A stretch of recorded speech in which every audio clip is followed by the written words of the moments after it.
Então, gente, como eu ia dizendo, todo Estado ele precisa possuir um território, tá? E o que seria o território? O território nada mais é do que a superfície, uma parte da superfície terrestre em que o Estado se ocupa, tá? Então, todo Estado ele vai possuir um território, ok? Então, o Brasil vai ter um território continental, uma extensão territorial muito grande. Quando a gente fala que o Brasil é um país continental, é porque ele pega grande parte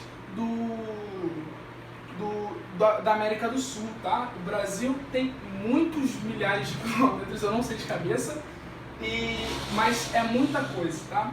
Então, o Brasil está localizado na porção territorial da América do Sul, numa parte da América do Sul, beleza? E todo o território vai possuir fronteiras, tá? E o que seriam essas fronteiras? Fronteiras são linhas imaginárias que delimitam aonde o Estado começa e aonde o Estado termina, tá? O Brasil faz fronteira com quase todos os países da América do Sul. Se vocês olharem o globo, hoje eu estou usando muito globo e vou continuar usando, vocês podem ver que o Brasil só não vai fazer fronteira com o Equador e com o Chile, tá? Com todos os outros países da América do Sul, o Brasil vai fazer fronteira, tá? Volto a repetir, fronteira nada mais é do que linhas imaginárias, tá? Que vão delimitar aonde o Estado vai começar e aonde o Estado vai terminar. Em fronteiras terrestres, o exército que vai cuidar. Então, o exército, a Polícia Federal vão cuidar quem vai entrar dessas fronteiras, por que estão entrando nessas fronteiras e por que estão saindo. E no mar, porque existem fronteiras marítimas também, vai ser a Marinha do Brasil, ok? Ok. Além disso, eu inverti a ordem aqui, mas dá para entender. Todo Estado ele tem que possuir uma soberania nacional, tá?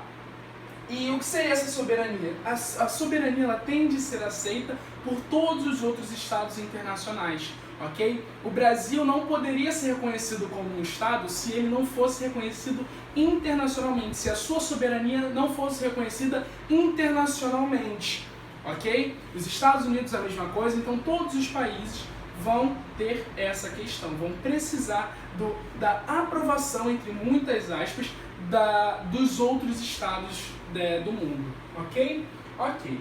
Gente, sempre que a gente fala de estado, a gente tende a confundir estado e nação, como se eles fossem a mesma coisa, tá? E pasme, não é.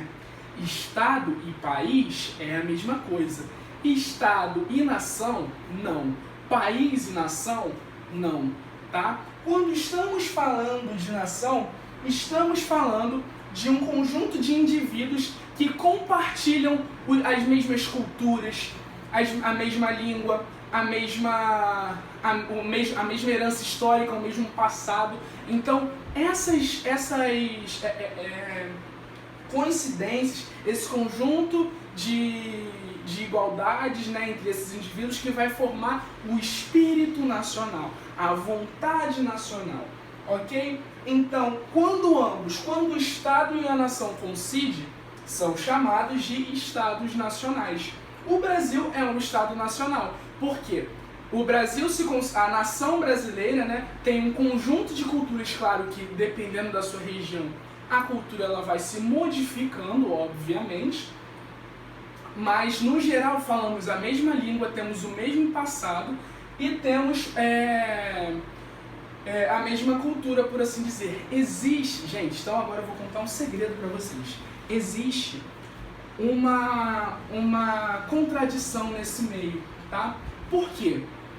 No passado, haviam milhares e milhares e milhares e milhares de povos nativos, de povos indígenas, tá? E esses povos indígenas, mesmo que em proporções infinitamente menores por causa da dizimação portuguesa europeia, diminuiu muito, mas eles ainda existem, E muitos deles, às vezes, não se consideram parte do Brasil, porque não compartilham a mesma cultura, alguns não compartilham nem a mesma língua e são praticamente esquecidos pelo governo, pelos governantes, pelos presidentes, pelos governadores, pelos prefeitos, tudo mais, as pessoas que deveriam representar os indígenas não representam, não fazem nada por eles.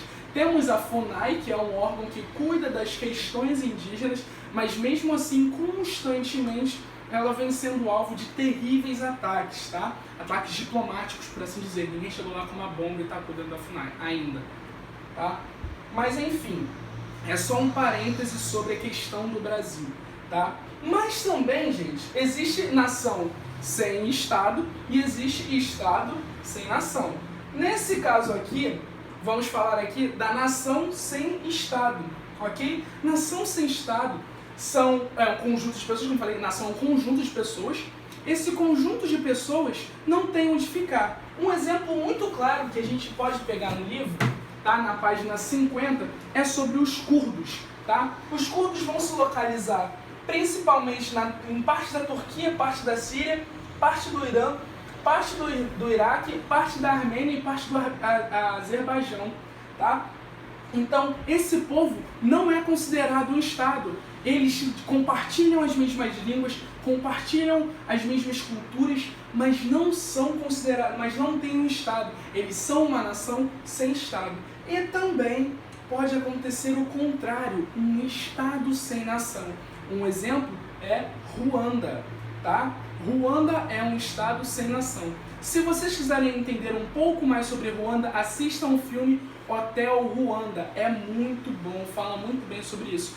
Qual é a questão da Ruanda, professor? Então, para a gente entender a questão da Ruanda, a gente vai ter que falar um pouco antes, tá? No final do século XIX, começo do século XX, houve a partilha da África, onde os países europeus e os Estados Unidos acharam por bem dividir a África pelos seus próprios interesses, tá? Interesses esses econômicos, interesses nas minas de carvão, nas suas riquezas naturais, e acharam por bem dividir a África. Só que eles não levaram em consideração que a África tinha muitas divisões, muitas tribos, tá? Muitas tribos nativas, povos diferentes, povos rivais. Então eles chegam lá, colocam uma linha e falam assim, então agora esse lugar aqui pertence à Inglaterra, beleza? Então, enquanto esse processo de colonização ainda está acontecendo, tudo bem, porque existe um poder do Estado que está oprimindo essas pessoas, que fazem com que os povos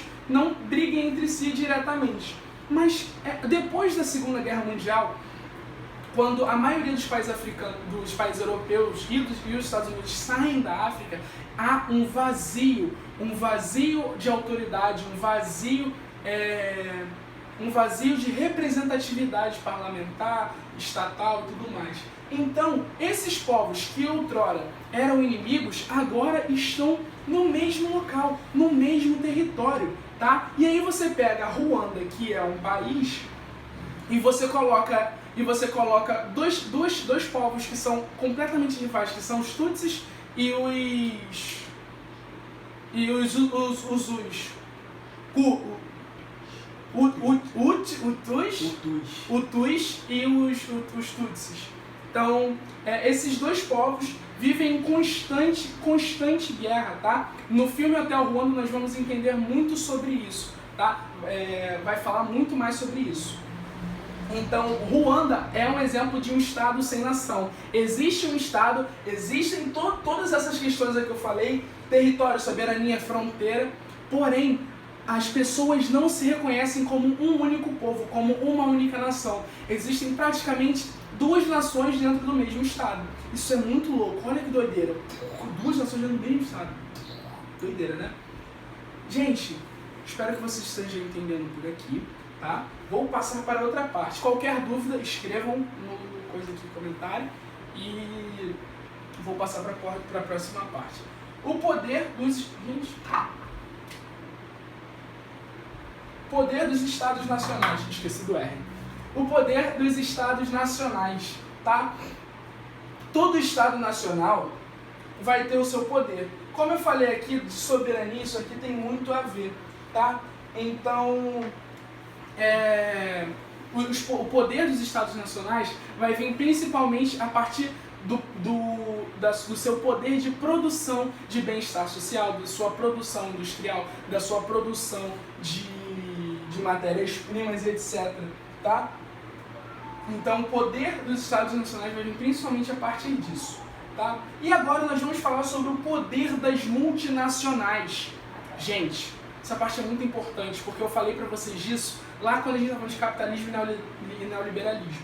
Lembra que eu falei para vocês que depois, que a partir do século XX ali, as indústrias começaram a sair dos países do norte e a vir para os países do sul? Então, as empresas que ficavam antes nos Estados Unidos, como a Nike, a Adidas, que ficavam na Europa, agora vão produzir os seus materiais nos países do sul. E por quê? Porque a mão de obra é barata e desqualificada, tá? Porque há isenção de impostos, sim. Muitos dessas empresas não pagam impostos nos países, tá? As leis trabalhistas nesses países geralmente são mais flexíveis, ou seja, não tem tanto, os patrões não precisam pagar férias, geralmente não precisam pagar 13º, tá? O que faz com que as empresas tenham mais lucro nesses países, ok? Um exemplo muito claro é da Indonésia, dos países ali da Ásia, que os trabalhadores recebem cerca de $1 por dia para produzir tênis da Nike e da Adidas. Tênis esses que vocês compram por R$950, R$1.000, R$2.000. Sabe quanto que custa? $1 o preço do trabalhador. Eu falei sobre isso numa aula da gente. Então, olha a desigualdade que é. E pior, por que essas indústrias exercem poder? Porque elas vão exercer poder não só na política, fazendo com que os governantes não façam leis que sejam favoráveis para os trabalhadores, mas também numa questão de que se eles saírem dos países, vai haver um grande desemprego, um desemprego em massa. Então essas multinacionais estrangeiras se tornam um pilar para a economia de muitos países, tá? Países da África, países da Ásia, principalmente, até países da América do Sul, vão sofrer com essa dependência das multinacionais, ok? Ok. Gente, um outro ponto muito importante são sobre as ONGs, tá? ONG é organização não governamental. Não confundir ONG com ONU. Eu tinha essa dificuldade. Eu sempre confundia ONG com ONU, tá? ONG são organizações não governamentais que, mal ou bem, também exercem um pouco, claro que nem se compara às influências que as multinacionais têm, mas tem uma certa influência em alguns países, tá? Então existem muitas ONGs no Brasil, por exemplo, que vão trabalhar com diversas coisas.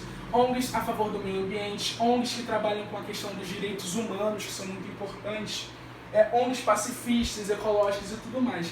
Uma das ONGs, das maiores ONGs e mais conhecidas do mundo, é o Greenpeace, tá? Inclusive tem a página deles no Facebook, no Instagram, é muito bonito o trabalho deles, tá?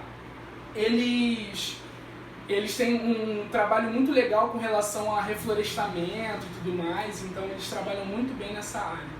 Tá? Além disso, aqui no Rio de Janeiro nós temos uma ONG chamada Rio de Paz, que é muito importante, tá? Essa ONG é muito importante, ela trabalha nas favelas e nas periferias do Rio de Janeiro, tá? Levando comida, alimentação, saúde, cultura, tudo para essas comunidades. E por que elas são não governamentais? Porque o governo não pode interferir nelas. Então, geralmente, essas ONGs, elas vêm trazendo o que geralmente o Estado não traz. Isso acontece geralmente dentro das favelas, tá? Porque nas favelas, geralmente, o Estado não vem com saúde, não vem com lazer, e aí essas ONGs vêm trazendo uma outra oportunidade, ok? Ok. Gente, essa foi a aula de hoje. Eu espero que vocês tenham gostado, tá? Espero que vocês tenham entendido muito bem a aula de hoje. Qualquer dúvida, falem comigo, podem perguntar no Google Classroom e eu vou tentar disponibilizar o meu número para vocês, ok? Então, fiquem com Deus, beijinho, lavem as mãos e usem álcool em gel.